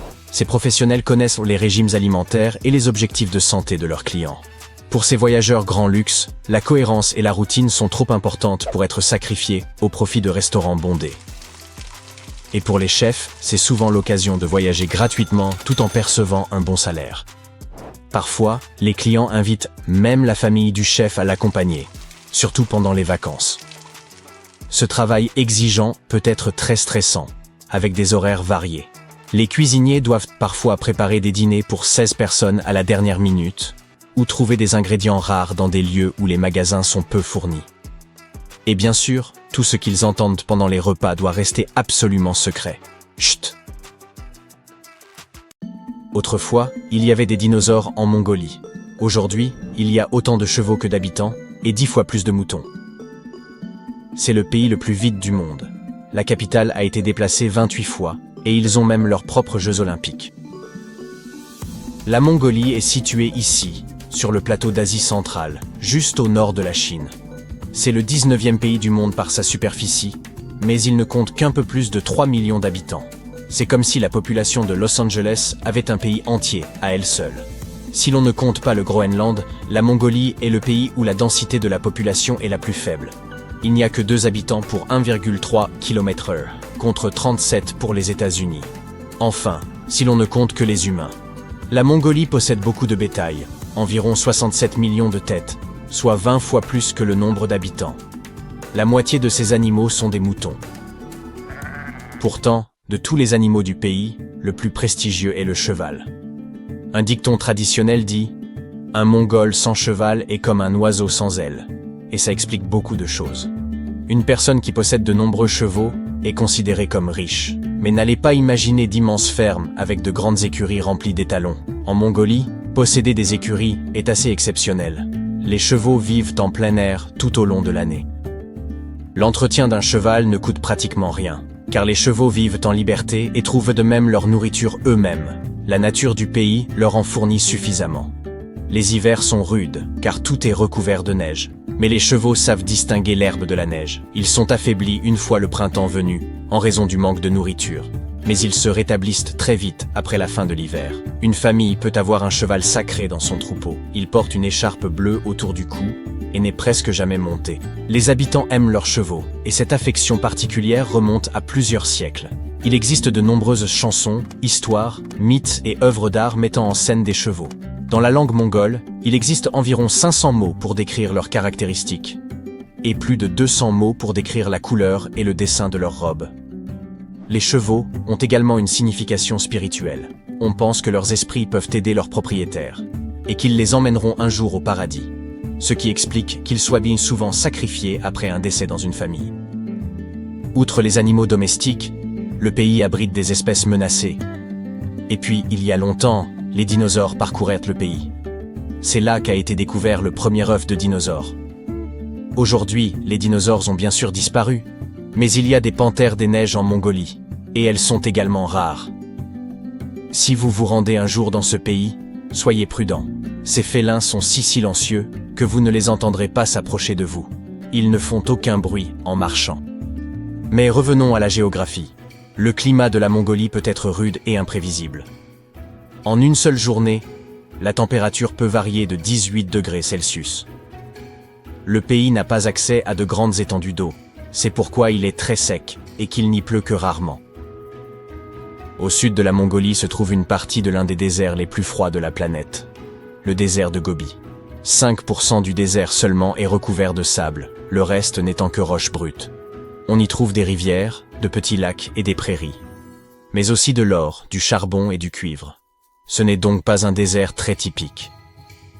Les nuages de pluie n'atteignent pas cette région en raison de la chaîne de l'Himalaya qui lui fait de l'ombre.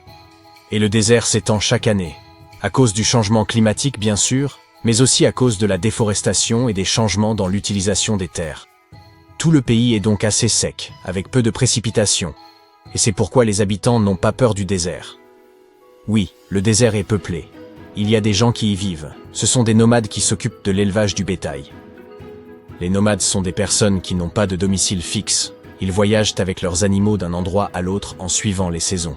Lorsqu'ils s'installent quelque part, ils montent des tentes, appelées yurts. En Mongolie, ces habitations existent depuis des milliers d'années, et il est étonnant de constater que certaines personnes continuent de les utiliser. Le squelette d'une yourte est constitué de poteaux, qui sont ensuite recouverts de couches de feutre et de tissus imperméables. Les Mongols sont une nation très accueillante dans l'ensemble, mais les nomades le sont encore plus. Ils ne reçoivent pas souvent de visites, mais sont toujours prêts à accueillir quelqu'un pour lui faire goûter le lait de jument traditionnel. Ils n'ont même pas de cloches à l'entrée de leurs yurts. Les visiteurs peuvent entrer sans prévenir. Bien sûr, des gens vivent aussi dans les villes et les villages et ont des maisons fixes. Ils constituent en fait la majorité, environ les 3/4 de la population. La plus grande ville du pays est la capitale, Ulaanbaatar. Près de la moitié de la population du pays y est concentrée. Bien qu'il s'agisse de la capitale la plus froide du monde. La température moyenne annuelle y est de 0 degrés Celsius. La température moyenne à Washington, par exemple, est de 16 degrés et de 6 degrés à Ottawa. Lorsque la ville a été fondée au XVIIe siècle, elle était située à environ 290 km au sud-ouest de son emplacement actuel. Elle a ensuite été déplacée un peu plus de 28 fois. Pourquoi ? Autrefois, la plupart des habitants étaient des nomades, et la capitale était donc elle aussi mobile. En fonction des saisons, des pâturages, des réserves d'eau et de bien d'autres facteurs, elle se déplaçait avec ses habitants. Aujourd'hui, la ville est grande et sédentaire. Peut-être ne sera-t-elle plus jamais déplacée, mais qui sait ? Je sais, je ne vous ai pas encore parlé des Jeux Olympiques de Mongolie. L'événement s'appelle le Naadam. Il s'agit d'un festival annuel organisé au milieu de l'été et auquel la plupart des Mongols assistent. Sous une forme ou une autre, ce festival existe depuis des siècles. Dans le pays, on appelle ce festival les 3 Jeux virils. Et les participants s'affrontent dans 3 disciplines traditionnellement considérées comme particulièrement masculines. Quels sont donc ces 3 jeux ? Il s'agit de la lutte mongole, des courses de chevaux et du tir à l'arc. À l'origine, seuls les hommes s'affrontaient, mais depuis peu, les femmes participent au tir à l'arc et aux courses de chevaux. La lutte mongole, d'origine folklorique, existe depuis des milliers d'années. On peut en voir des représentations sur de nombreuses plaques anciennes trouvées dans la région. Aujourd'hui, c'est le sport le plus populaire du pays, et la Mongolie accueille également de nombreux tournois internationaux. La lutte tient donc une place importante dans le festival, et c'est par elle qu'on commence. Les règles sont très simples. Celui qui touche le sol avec autre chose qu'un pied perd immédiatement. Il n'y a pas de catégorie de poids, pas de limite d'âge ni de temps. Il faut le temps qu'il faut pour gagner. Mais l'élégance est de mise. La courtoisie est très importante dans un match. Par exemple, si les vêtements de l'adversaire s'en mêlent, l'autre est censé s'arrêter et l'aider à résoudre le problème, même si cela signifie manquer une bonne occasion de gagner. À la fin du match, lorsque l'un des participants est vaincu, le vainqueur lui donne la main et l'aide à se relever. Le match commence avec 512 ou 1024 participants qui luttent par paire. Chaque perdant est éliminé. Le jeu se poursuit pendant 9 ou 10 rounds, en fonction du nombre initial de participants, jusqu'à ce qu'il y ait un vainqueur. Ensuite, il y a les courses de chevaux. Il s'agit d'une épreuve de longue distance à travers le pays, entre 16 et 27 km selon l'âge du cheval. Jusqu'à 1 millier de chevaux venus de toute la Mongolie peuvent participer à la compétition. Au tir à l'arc, les participants s'affrontent par équipe de 10. Chaque archer porte des vêtements traditionnels et dispose de 4 flèches qu'il doit décocher dans un mur de cylindres de bois ou de tissu. Si vous faites tomber un de ces cylindres, vous obtenez des points. L'équipe qui obtient le plus de points remporte le tournoi. Les gens aux États-Unis engloutissent environ 40 hectares de pizza chaque jour, ce qui est presque la taille de la cité du Vatican. De plus, ils consomment 146 milliards de tasses de café par an. Avec une telle quantité de café, vous pourriez remplir un lac de taille moyenne en environ 10 ans. Mais vous ne pourriez pas remplir le lac supérieur, car il contient suffisamment d'eau pour recouvrir l'ensemble des États-Unis d'une couche d'eau de 30 cm de profondeur. Les Américains ne désirent généralement pas vivre dans des États ruraux tels que le Wyoming. En conséquence, on compte plus de gens vivant dans la ville de New York que dans 39 des 50 États américains. D'un autre côté, le Wyoming est le 10e plus grand État des États-Unis. Il est plus grand que le Royaume-Uni, mais c'est l'État le moins peuplé. Vous pourriez conduire pendant des heures sans croiser une seule personne. Comme il n'y a pas d'inconnus qui rôdent dans les environs, les habitants ne verrouillent que rarement leurs portes.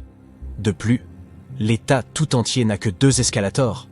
Niché à l'intérieur des frontières du Wyoming se trouve l'emblématique parc de Yellowstone, le premier parc national du pays. Vivre au Wyoming peut être comparé à jouer à un jeu vidéo en mode hardcore. C'est l'un des États les plus venteux et les plus froids. Le temps est véritablement impitoyable, et ce n'est clairement pas fait pour tout le monde.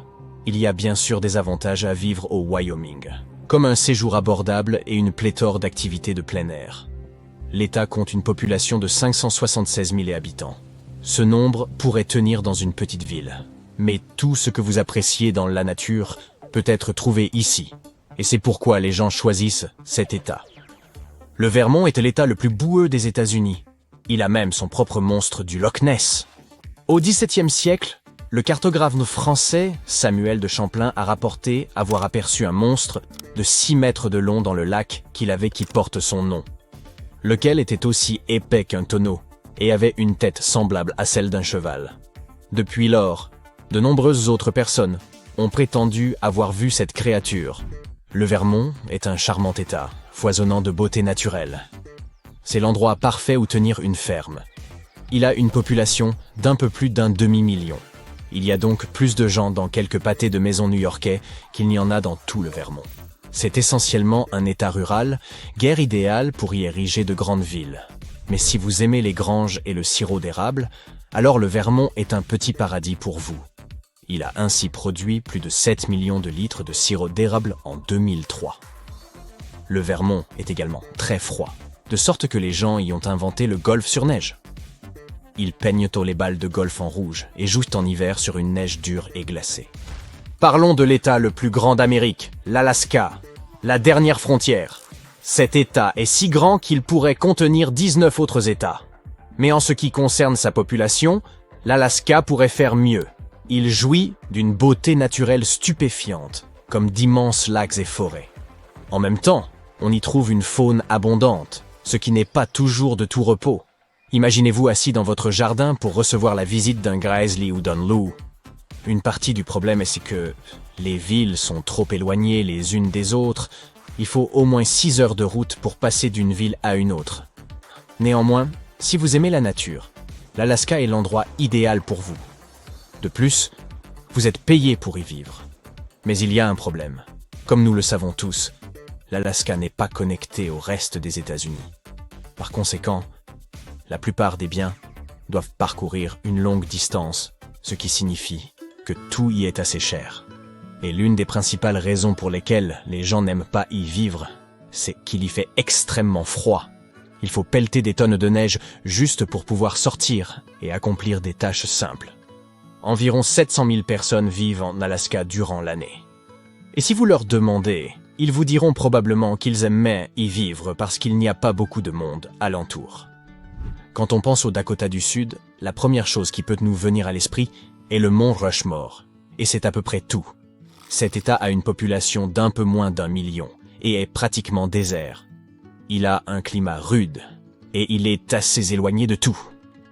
Mais les habitants du Dakota du Sud sont tout à fait chaleureux. Si vous y allez, vous vous sentirez sûrement bienvenu. De plus, comme dans de nombreux autres États, la beauté de la nature pourrait vous surprendre.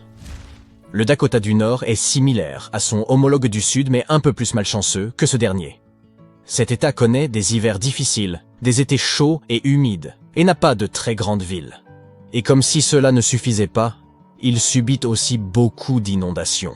Quand les gens entendent cela, ils préfèrent généralement passer leur chemin en dépit du fait que le Dakota soit un très bel État. Il a une population de 780 000 personnes, ce qui en fait le 4e État le moins peuplé des États-Unis. Lorsque les colons y ont emménagé, seul un tout petit nombre de personnes ont choisi d'y rester.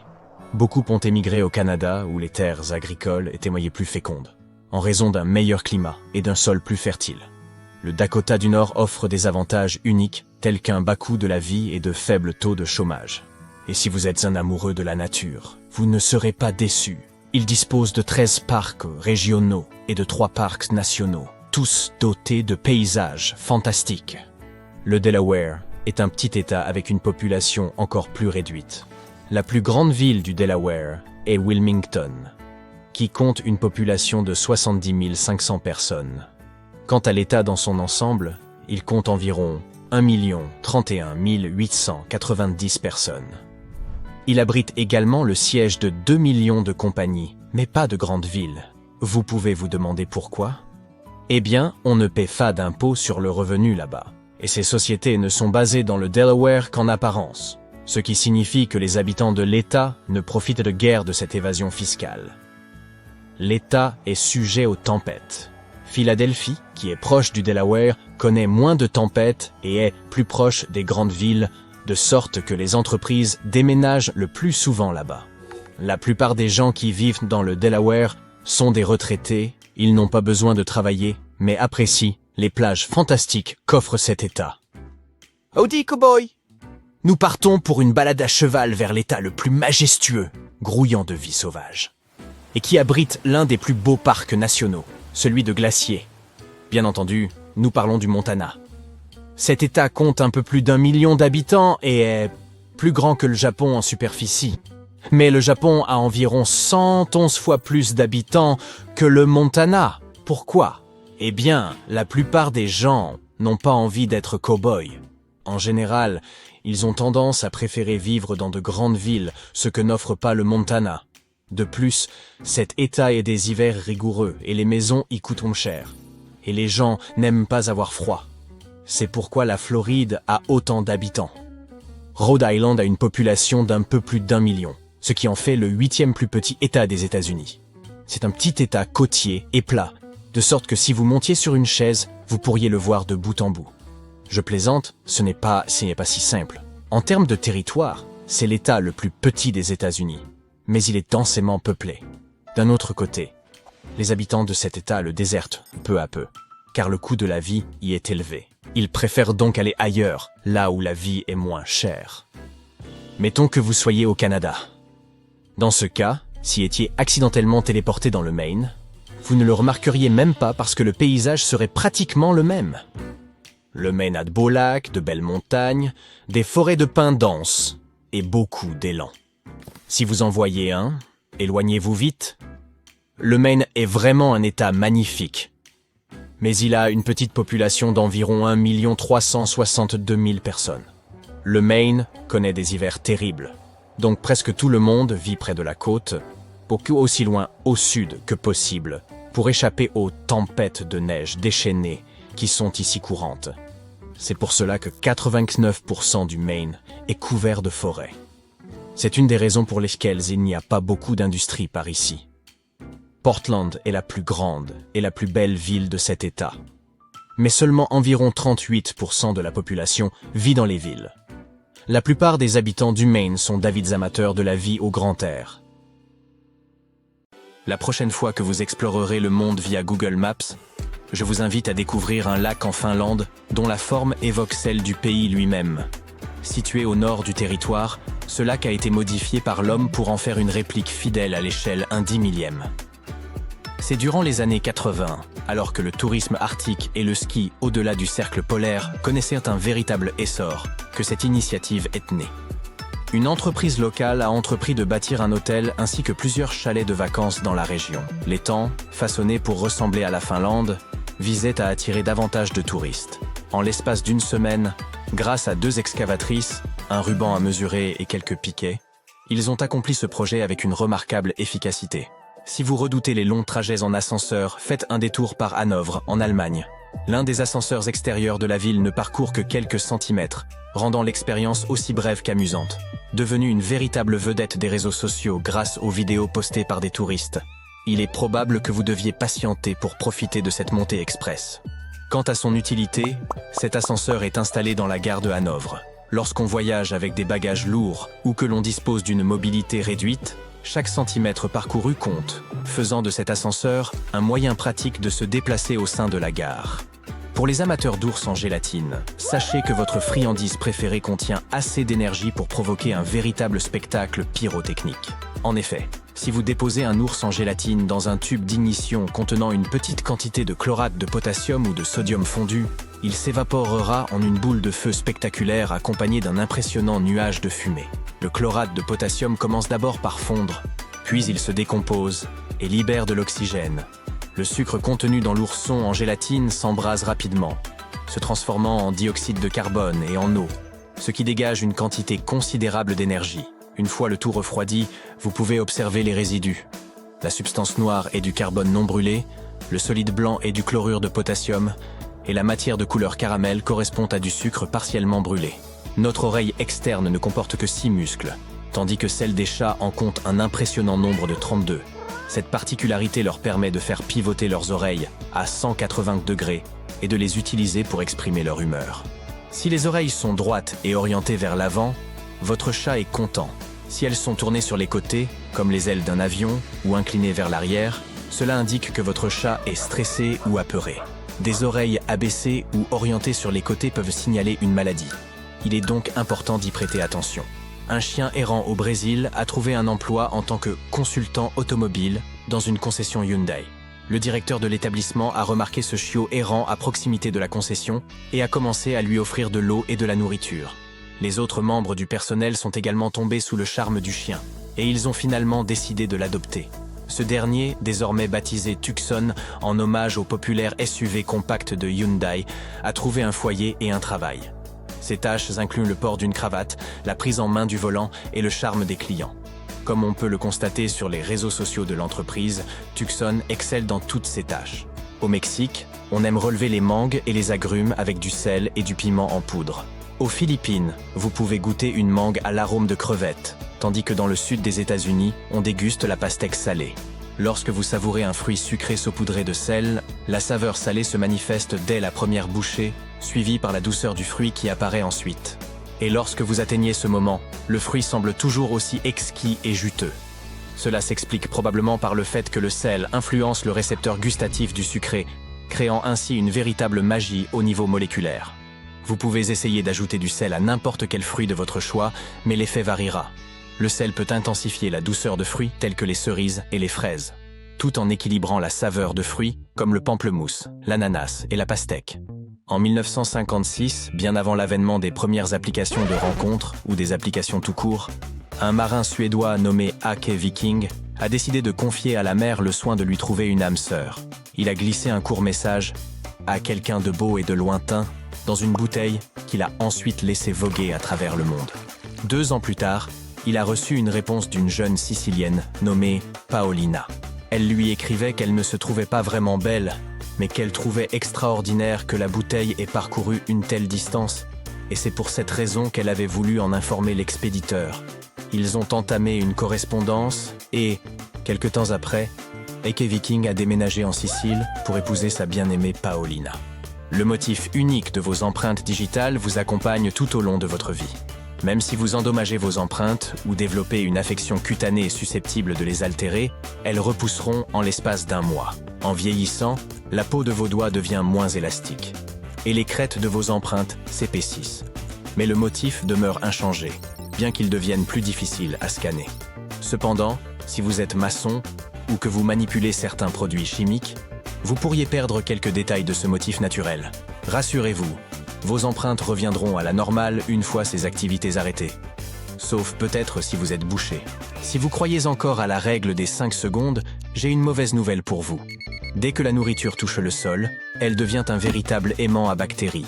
Les chercheurs ont découvert que l'humidité, le type de surface et le temps de contact jouaient tous un rôle dans le degré de contamination des aliments.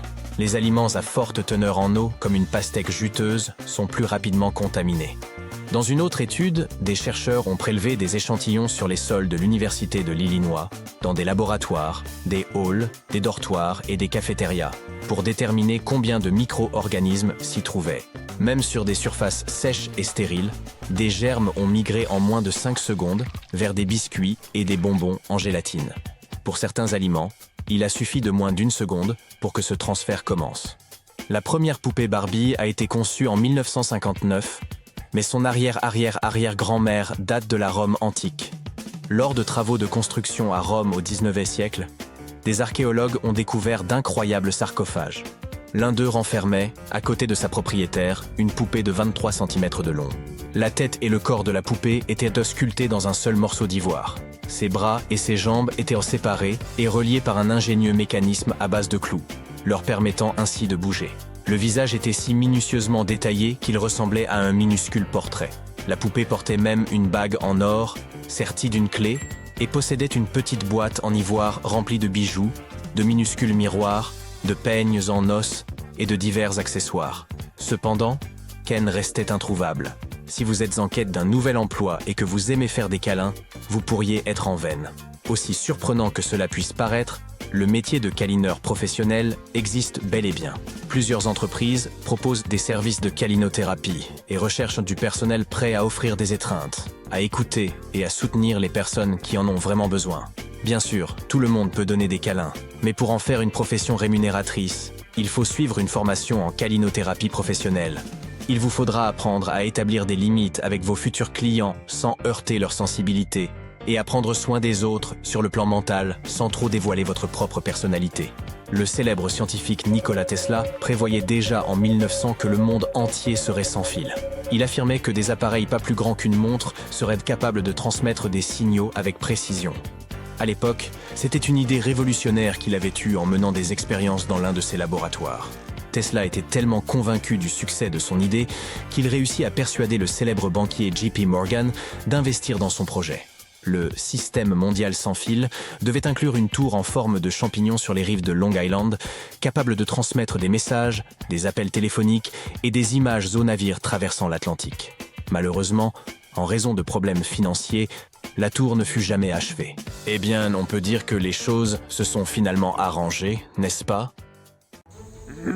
C'est très bizarre, se dit Suzy en regardant un arbre auquel est attaché un bandeau jaune. Cela fait 1 heure qu'elle se promène dans une étrange forêt au sud du Japon, et il semble qu'elle soit perdue. Elle a accroché le bandeau à l'arbre il y a 30 minutes et a commencé à s'en éloigner. Elle n'a pris aucun tournant. Elle a marché tout droit. Et puis, 1 demi-heure plus tard, elle est revenue à cet arbre. Suzy n'a pas pu s'éloigner beaucoup du village le plus proche. Elle a l'impression que la forêt essaye de la tromper.